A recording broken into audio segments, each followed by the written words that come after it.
दिलजीत दोसांझ, वो अपने चैनल पे आके इस तरीके से दिखा रहे हैं, अरे ये तो कभी भी बैन हो सकती है, आपको पता था, you have done this intentionally. Activist थे तो क्या वो सिर्फ एक धर्म के लोगों के लिए थे? क्यों नहीं इस पूरे ह्यूमन राइट एक्टिविस्ट की एक्टिविटी में किसी ऐसे हिंदुओं का नाम लिया गया जो लोग वहां मारे गए? क्या हिंदू नहीं मारे गए? ये बिल्कुल मिस इन्फॉर्मेशन है, प्रोपोगेंडा है, उसके पीछे इन्हीं लोगों का हाथ है। इस पूरी मूवी के पीछे इंटेंट था उन लोगों को सिंपैथाइज करना जो लोग वहां पे टेररिज्म उस समय पे फैला रहे थे। आपने पुलिस को एक राक्षस की तरह दिखा दिया, आपने दिखा दिया कि जुडिशरी जो है वो बायस थी, वो एक्शन इनिशिएट नहीं कर रही थी पुलिस ऑफिशियल्स के लिए। अगर आप यहाँ पे सिंपैथाइज कर रहे हैं प्रो खालिस्तानी एक्टिविटीज को, आप लोगों के सेंटिमेंट्स को दोबारा से खराब करने की बात कर रहे हैं। मूवी थी, बनी और दिखा दी गई और अब बंद कर दी। ये मामला इससे कहीं ज्यादा है। जिस व्यक्ति जो उनको बम से उड़ा रहा है उसको अगर वो सूरमा कहती हैं तो मुझे लगता है फिर उनका इंटेंट क्या है हमें समझ आना चाहिए। नमस्ते, मेरा नाम है अपूर्वा चौधरी और आपका खूब स्वागत है हमारे चैनल पर। देखिए, 3 जुलाई 2026 को एक फिल्म ZEE5 पर रिलीज की जाती है जिसका नाम रखा गया सतलुज। इससे पहले इस फिल्म के 2 नाम और बदले गए, लेकिन तमाम कट्स लगाने के बाद भी, बवाल में रही उसके बाद भी, इस फिल्म को 48 घंटे के अंदर ही भारत के अंदर बैन कर दिया गया। और इस फिल्म को बैन करने के पीछे कुछ ये वजह बताई गई कि इस फिल्म में सारी हकीकत नहीं बताई गई, लेकिन जिस व्यक्ति के ऊपर ये फिल्म बनाई गई, जसवंत सिंह कालरा, उनकी धर्म पत्नी का ये कहना है कि ZEE5 में बिना किसी कट के इस फिल्म को दिखाया गया, वो बिल्कुल सच्ची कहानी है। अब मेरे साथ सुप्रीम कोर्ट के एडवोकेट हैं विनीत जिंदल जी। इन्होंने पिटीशन डाली दिलजीत दोसांझ के खिलाफ, जो इस फिल्म के डायरेक्टर हैं उनके खिलाफ, और ZEE5 के खिलाफ, और डाली किसमें? MHA के तहत। अब मेरा इनसे ये सवाल रहेगा कि आखिर क्यों इन्होंने ये पिटीशन डाली, साथ ही ये फिल्म के अंदर क्या कमियां देखते हैं और उस फिल्म के अंदर क्या कुछ दिखाया गया है, उसको लेकर भी मैं इनसे बात करूंगी। तो आइए इनसे बात करते हैं। विनीत जी, सबसे पहला सवाल यही, आपने पिटीशन दायर किया, पहले तो ये बताइए आपको फिल्म के अंदर क्या कमी लगी जिस वजह से आपने ये पिटीशन दायर की? देखिए, ये जो मूवी है ये बताया जाता है कि एक व्यक्ति थे जसवंत कालरा, जिनकी जीवनी ये एक तरीके से हम कहें तो उनके ऊपर बनाई गई है, और ह्यूमन राइट वॉयलेशन जो पंजाब में हुआ, जो कि 80s और 90s की बात वहाँ करते हैं, उसके ऊपर ये मूवी बनाई गई। हमें कोई ऑब्जेक्शन नहीं है। अगर इस तरीके का कोई ह्यूमन राइट वॉयलेशन था वो बिल्कुल सामने आना चाहिए, किसी ने कुछ गलत किया सामने आना चाहिए। लेकिन अगर आप सिर्फ एक तरफा बात दिखाएंगे, साथ साथ आप सिंपैथाइज करेंगे उस आइडियोलॉजी को जो वहां पे उस समय काम कर रही थी और निर्दोष लोगों को, जो सिविलियन थे, उनको मार रही थी, और आप सारा बर्डन जो है वो पुलिस के ऊपर डाल देंगे, हमारी सिक्योरिटी फोर्सेस के ऊपर डाल देंगे, तो ये गलत है। इस पूरी मूवी के अंदर आप देखेंगे तो कहीं ना कहीं एक प्रोपोगेंडा चलाया गया है। यहाँ पे सिंपैथाइज किया गया है जो प्रो खालिस्तानी आतंकवादी उस समय पे काम कर रहे थे पंजाब के अंदर, पंजाब को बांटने की कोशिश कर रहे थे, हमारे देश से अलग करने की बात कर रहे थे। आप देखेंगे कि जो मूवी के अंदर सीएम बेअंत सिंह को लेकर एक दृश्य फिल्माया गया है, और उस दृश्य के अंदर जब उनको असैसिनेशन किया गया है, बम लगा के उड़ाते हुए जब दिखाया गया है, तो वहां पे एक गाना साथ साथ चल रहा है, जो पुलिस वाला एक था उसकी उसमें बम लगा के उड़ाया, उस समय पे एक गाना चल रहा है जिसमें उस व्यक्ति को जिसने बम लगाया, उसने असैसिनेशन किया, उसको सूरमा बताया गया है। और वो सूरमा बताने का मतलब है कि वो वॉरियर है। अगर आप अपने धर्म के नाम पे, पंथ के नाम पे इस तरीके की चीजें आप दिखा रहे हैं और आप सिंपैथाइज कर रहे हैं उन लोगों को जो लोग हमारे देश में आतंकवाद फैला रहे थे, और आप बात नहीं कर रहे, आप देखिए पूरी मूवी के अंदर 80s और 90s में जो प्रो खालिस्तानी आतंकवाद वहां चल रहा था, उसके लिए not even a single word वहां पे नहीं लिया गया, और कहीं ना कहीं जो लोग आतंकवाद फैला रहे थे उनको विक्टिमाइज करके दिखाने की कोशिश की गई। तो ये गलत है, इस तरीके की चीजें नहीं चलनी चाहिए। मेरा ऑब्जेक्शन यही है कि अगर कुछ गलत कहीं हुआ, ह्यूमन राइट वायलेशन, क्या ह्यूमन राइट वायलेशन सिर्फ जो जसवंत कालरा ने बताया वही हुआ? क्या वहां पे जो लाखों हिंदू मारे गए उनका ह्यूमन राइट वायलेशन नहीं था? क्यों नहीं यहाँ पे इस पूरी मूवी के अंदर वो बात की गई? तो साफ पता चलता है कि जो इंटेंट है, इंटेंट इज रॉन्ग। उनका जो प्रोपोगेंडा है, क्योंकि अभी देखिए चुनाव आ रहे हैं ये, और देखिए इसके पीछे की एक सच्चाई और भी है इस मूवी है? ये मूवी 4 साल पहले बन के तैयार थी। बिल्कुल। उसके बाद इस मूवी को जब सेंसर बोर्ड के पास रखा गया, सेंसर बोर्ड ने 127 कट प्रपोज किए कि आप ये कट कीजिए और आइए। इस 127 कट के अगेंस्ट जो डायरेक्टर हैं वो बॉम्बे हाई कोर्ट गए। हाँ, हाँ, जी। बॉम्बे हाई कोर्ट में सुनवाई हाँ। के बीच में ही उन्होंने वो याचिका विड्रॉ कर ली और विड्रॉ करने का 3 साल चुपचाप बैठे रहे, कोई एक्शन इनिशिएट नहीं किया। ऑल ऑफ सडन इसको ओटीटी प्लेटफॉर्म पे जब चुनाव आने वाले हैं उससे पहले रिलीज कर दिया। अगर वो इतने साफ सुथरे और सच्चे थे तो उन्होंने क्यों नहीं कानूनी प्रक्रिया को अपनाते हुए बॉम्बे हाई कोर्ट की अपनी याचिका को फॉलो किया, क्यों उसको वहां से विड्रॉ किया? ये बहुत बड़े सवाल हैं। तो मतलब और बिना कट के रिलीज करना, जब आपको पता था, हाँ, जी। जब आपको पता था कि यहाँ पे ऐसे ऑब्जेक्शंस जो हमारा कॉम्पिटेंट अथॉरिटी है सेंसर बोर्ड उसने लगा दिए, आप उसी चीज को जिस पे ऑब्जेक्शन लगाए फिर भी आप उसको रिलीज कर रहे हैं। और उससे एक दिन पहले जब हाँ। जैसे रिलीज होती है एक दिन पहले जो एक्टर है जी, दलजीत हाँ। दोसांझ वो हाँ। अपने चैनल पे आके इस तरीके से दिखा रहे हैं, अरे जी। ये तो कभी भी बैन हो सकती है, आपको पता था, you have done this intentionally act. तो आप इसको कहीं से अपने आप को विक्टिमाइज मत दिखाइए।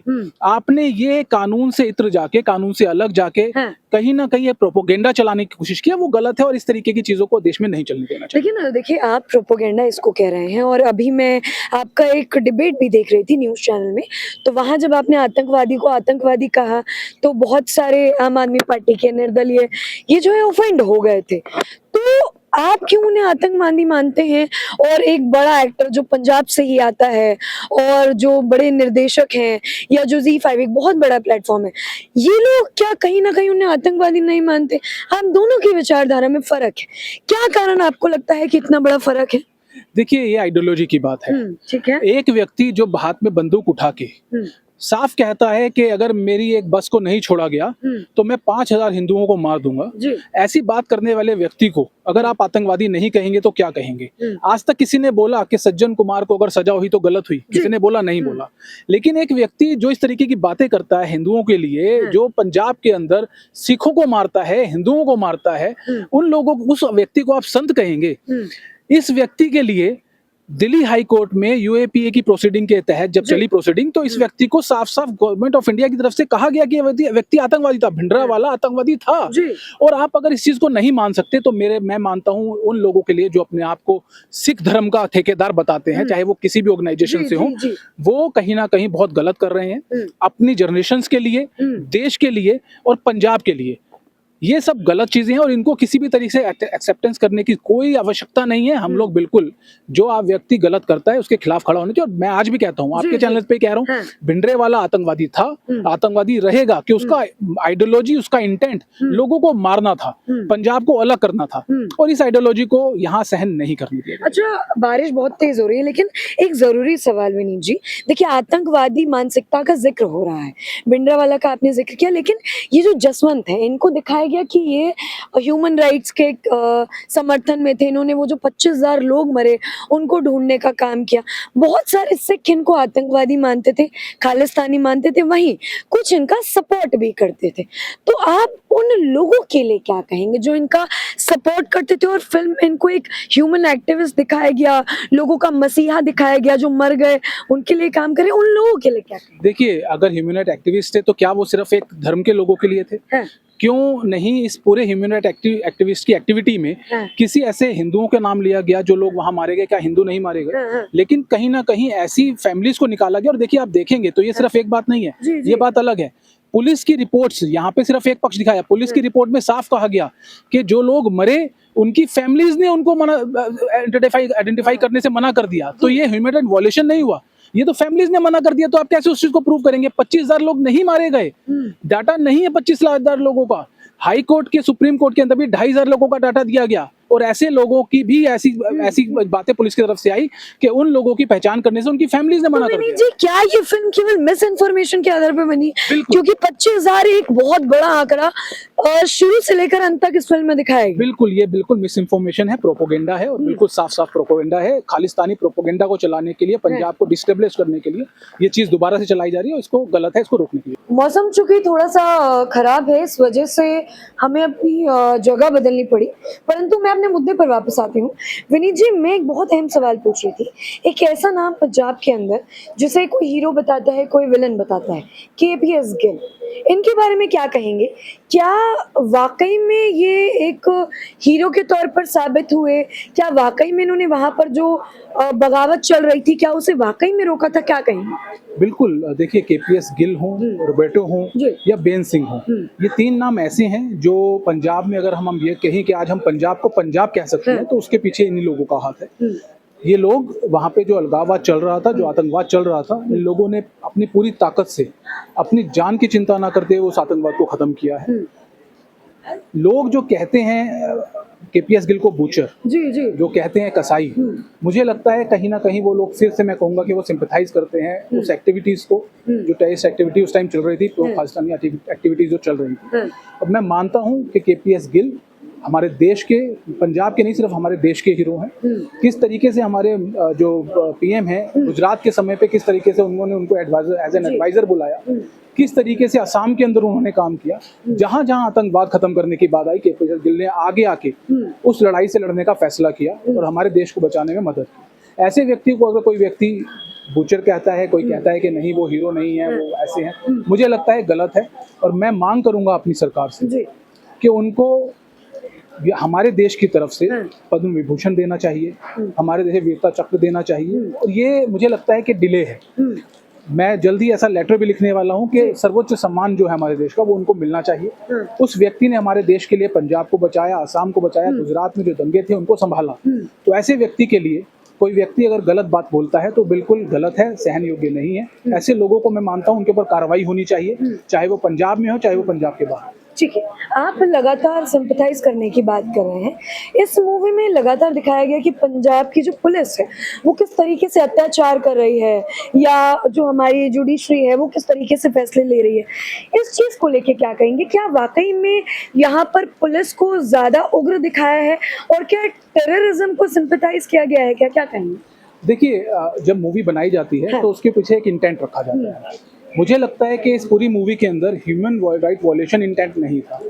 इस पूरी मूवी के पीछे इंटेंट था उन लोगों को सिंपैथाइज करना जो लोग वहाँ पे टेररिज्म उस समय पे फैला रहे थे। आपने पुलिस को एक राक्षस की तरह दिखा दिया, आपने दिखा दिया कि जुडिशरी जो है वो बायस थी, वो एक्शन इनिशिएट नहीं कर रही थी पुलिस ऑफिशियल्स के लिए। लेकिन क्या उस समय पे आतंकवादी बंदूक हाथ में लेके लोगों को जान से नहीं मार रहे थे? 56 लोगों को, 56 हिंदुओं को बस से उतार के जब वो हिमाचल उत्तराखंड जा रहे थे उनको उतार के मार दिया गया। उन लोगों की बात वहाँ, उन लोगों का ह्यूमन राइट वायलेशन नहीं था। घरों के अंदर घुस के जो हिंदुओं को मार दिया गया उन लोगों का ह्यूमन राइट वायलेशन नहीं था। उन लोगों की ह्यूमन राइट की वायलेशन की बात क्यों नहीं की गई? तो देखिए साफ पता चलता है ये मूवी ह्यूमन राइट वायलेशन को लेके नहीं है। ये मूवी एक इंटेंट के साथ बनाई गई है, सिंपैथाइज करने के लिए बनाई गई है। और कहीं ना कहीं जो इलेक्शन पंजाब का आने वाला है उसमें किस तरीके से मैनिपुलेशन की जाए, किस तरीके से प्रोपोगेट किया जाए उस सेंटिमेंट्स को जो 90s और 80s में सेंटिमेंट्स चल रहे थे, और किस तरीके से एक आतंकवादी भिंडरे वाला उसको प्रोजेक्ट, जैसे कि कई लोग मानते हैं कि वो संत हैं। हाँ, बिल्कुल। मैं मानता हूं कि एसजीपीसी ने अगर जो फोटो स्वर्ण मंदिर में लगा रखी है वो फोटो हटनी चाहिए। ऐसे व्यक्ति को, जिस व्यक्ति ने खुलेआम लोगों को मारने की बात की हो, ऐसे व्यक्ति को आप एक संत का दर्जा देके अगर कहीं बैठाती हैं तो वो गलत है। ऐसे लोगों को नहीं होना चाहिए। हमारी डेमोक्रेटिक कंट्री में ऐसे लोगों के लिए कोई जगह नहीं है। अगर आप गलत कहते हैं तो, अगर आप ह्यूमन राइट वायलेशन की बात करते हैं तो क्या उस व्यक्ति को वहां लगा हुआ देख के क्या हम लोगों को दर्द नहीं होता? अगर कोई कहता है कि भिंडरे वाला की फोटो स्वर्ण मंदिर में लगी है तो उस फोटो को लगाने वाले जिम्मेदार लोगों की और कार्रवाई नहीं होनी चाहिए? बिल्कुल होनी चाहिए। ह्यूमन राइट वायलेशन क्या सिर्फ कुछ लोगों का हुआ? सबका नहीं हुआ। पंजाब में रहने वाले हर व्यक्ति का हुआ। दिल्ली में बम विस्फोट हुए, कौन जिम्मेदार है? कनिष्का जो हुआ, कांड हुआ, कौन जिम्मेदार है उसका? क्यों नहीं बात की गई उसकी? तो बड़ा साफ है, अगर आप यहाँ पे सिंपैथाइज कर रहे हैं प्रो खालिस्तानी एक्टिविटीज को, आप लोगों के सेंटिमेंट्स को दोबारा से खराब करने की बात कर रहे हैं, और इस तरीके की चीजों को नहीं चलने देना। ठीक है, एक जरूरी चीज ये मैं समझने में थोड़ा असमर्थ हूँ। आप लगातार चुनाव का जिक्र करें, लेकिन एक फिल्म का आने वाले चुनाव से क्या लेना देना, थोड़ा चाहती हूँ कि समझाइए। देखिए होता क्या है कि हम सब लोग जानते हैं कि पंजाब जो है वो बड़ा सेंसिटिव स्टेट रहा है और उसको संभाला गया बड़ी मुश्किलों से। लेकिन जब हमने देखा किस तरीके से अमृतपाल जेल में रहते हुए, Amritpal is also a terrorist, उसको जेल में रहते वो चुनाव जीतता है, एमपी बनता है। इंदिरा गांधी की हत्या करने वाले व्यक्ति का बेटा चुनाव जीत के एमपी बनता है। पंजाब इसलिए सेंसिटिव स्टेट है क्योंकि वहाँ पे कहीं ना कहीं जो सिखिज्म को लेकर जिस तरीके से प्रोपोगेंडा फैलाया गया है वो सेंटिमेंट कहीं ना कहीं दबे हुए हैं लोगों के मन में, और उस तरीके की चीजों को दोबारा से उठाने की कोशिश की है। उसका फायदा कुछ पार्टीज हैं जो उसका फायदा उठाना चाहती है, और अपने पॉलिटिकल मोटिवेशन के लिए, अपने पॉलिटिकल फायदे के लिए वो लोग कहीं ना कहीं ऐसी आइडियोलॉजी को दोबारा से पंजाब में लाना चाहती है। मुझे लगता है कि केंद्र सरकार को इसको देखते हुए जल्दी इस पे एक्शन लेने की जरूरत है, नहीं तो बात सिर्फ चुनाव की बात नहीं है। ये देखिए, सत्ता को मुझे लगता है कि ऐसी चीजों से अलग रखना चाहिए, लेकिन कहीं ना कहीं वो आइडियोलॉजी, कहीं ना कहीं वो सपोर्ट लोग अपने पॉलिटिकल फायदे के लिए लेना चाहते हैं, जो गलत है, और इस पे कार्रवाई की जरूरत है। ये मामला सिर्फ यहाँ तक नहीं है कि एक मूवी थी, बनी और दिखा दी गई और अब बंद कर दी। ये मामला इससे कहीं ज्यादा है। इस पे जितने लोग इस पूरी मूवी में इन्वॉल्व, आप समझिए, दलजीत दोसांझ ने जब अपने सोशल मीडिया अकाउंट से एक स्टेटमेंट दिया, उस स्टेटमेंट को अगर आप ध्यान से सुनेंगे तो आपको पता चलेगा कि किस इंटेंट के साथ उसको बनाया गया। उन्होंने साफ कहा कि देखिए, ये तो मुझे पता था कि बैन होनी है, मुझे तो लगा था कि ये सोमवार को बैन होगी, लेकिन ये तो संडे को बैन हो गई। लेकिन लोगों ने इसको डाउनलोड कर लिया है, लोग इसको देखेंगे, और आप देखिए, तो आप इंटेंट को समझिए ना। जब हमारे देश की कंपिटेंट अथॉरिटी आपको कह रही है कि आप 127 कट कीजिए, क्यों नहीं किए, उसका कोई जवाब नहीं। अपने आप को विक्टिमाइज दिखा रहे हैं लगातार, और साफ पता चलता है कि एक इंटेंट के साथ इस मूवी को रिलीज किया गया ओटीटी प्लेटफॉर्म पे, to bypass the law and regulations, जो गलत था। केंद्र सरकार ने जो स्टेप उठाया, बिल्कुल सही स्टेप उठाया, उसमें कोई कमी नहीं थी। और अब बीजेपी और केंद्र सरकार को टारगेट करने के लिए इस पूरे मामले को दलजीत दोसांझ, फिल्म के डायरेक्टर, और ZEE5, आप देखिए, लगातार इस तरीके की बातें कर रहे हैं। कोई इस बात को बोलने को तैयार नहीं है कि जो बॉम्बे हाई कोर्ट में याचिका दायर की थी उसको विड्रॉ क्यों किया गया। बताएं ना डायरेक्टर, जी बताएं दलजीत दोसांझ, क्यों नहीं बोलते कि 4 साल पहले हमें 127 कट करने के लिए कहा था, हमने बिना कट किए फाइल इसको रिलीज कर दिया, इसलिए बैन हुई। नहीं, लेकिन देखिए, जिन सा आप लगातार कट्स की बात करें कि कट जब लगाने के लिए बोला गया, पहली दफा 21 कट लगाने के लिए बोला गया, फिर दूसरी दफा 127 कट लगाने के लिए बोला गया, लेकिन जो जिनके ऊपर ये फिल्म बनी है, उनकी जो पत्नी है, वो ये कह रही है कि ये फिल्म बिल्कुल सही है, और बिना कट के जो ये अपलोड की गई है, इसमें किसी भी तरीके की कट की जरूरत नहीं थी। दिलजीत भी इस बात से सहमति रखते हैं। तो क्या वाकई में कोई प्रोपोगेंडा है, या इसे प्रोपोगेंडा बनाया जा रहा है? देखिए, कोई मूवी रिलीज होती है तो उस मूवी को एक प्रोसेस से निकलना होता है। ठीक है, मैं किसी मूवी को अच्छा मानूं, आप किसी मूवी को अच्छा माने, सबकी अलग अलग राय हो सकती है। जहां तक बात करें हम कालरा साहब की वाइफ का, जी, तो उम्र में बहुत बड़ी है, मैं उनके रिस्पेक्ट करता हूं, लेकिन क्या वो बेअंत सिंह के असैसिनेशन को जिस तरीके से इसमें दिखाया गया, क्या वो उसको सही मानती है? अगर वो कहती हैं कि जो जिस व्यक्ति जो उनको बम से उड़ा रहा है उसको अगर वो सूरमा कहती हैं, तो मुझे लगता है फिर उनका इंटेंट क्या है हमें समझ आना चाहिए। अगर दलजीत दोसांझ ये कहता है कि भाई जो इस मूवी में दिखाया गया वो सही है, कोई गलत नहीं दिखाया गया, तो जो सूरमा उसको बताया गया वो मैं मानता हूँ गलत है। टेररिज्म को, टेररिस्ट एक्टिविटीज को नहीं मानना चाहिए, नहीं दिखना चाहिए। अब एक प्रोसेस होता है हर मूवी को रिलीज करने का। उस मूवी को रिलीज करने के लिए जब आप सेंसर बोर्ड के पास गए, आपने गए ना, आप ओटीटी तो उस टाइम भी था, आप उस टाइम ओटीटी पे फाइल कर सकते थे, आपने नहीं रिलीज की, पर आप गए। जब आपको ये इन्फॉर्मेशन मिल गई कि इसमें ऑब्जेक्शनेबल है, आप उसको बाईपास करने के लिए 3 साल बाद चुपचाप आपने बिना किसी एडवर्टीजमेंट के, बिना किसी उसको दिखाए हुए आपने सीधा लॉन्च कर दी। आपका इंटेंट साफ पता चलता है कि you have a malafide intention, you want to propagate something and which is supported by a Khalistani terrorist. बहुत बड़ी बात आप बोल रहे हैं। बिल्कुल दिस शुड बी इन्वेस्टिगेटेड। इस मूवी को बनाने का पैसा, लोग कह रहे हैं दलजीत दोसांझ ने पैसा नहीं दिया। जी।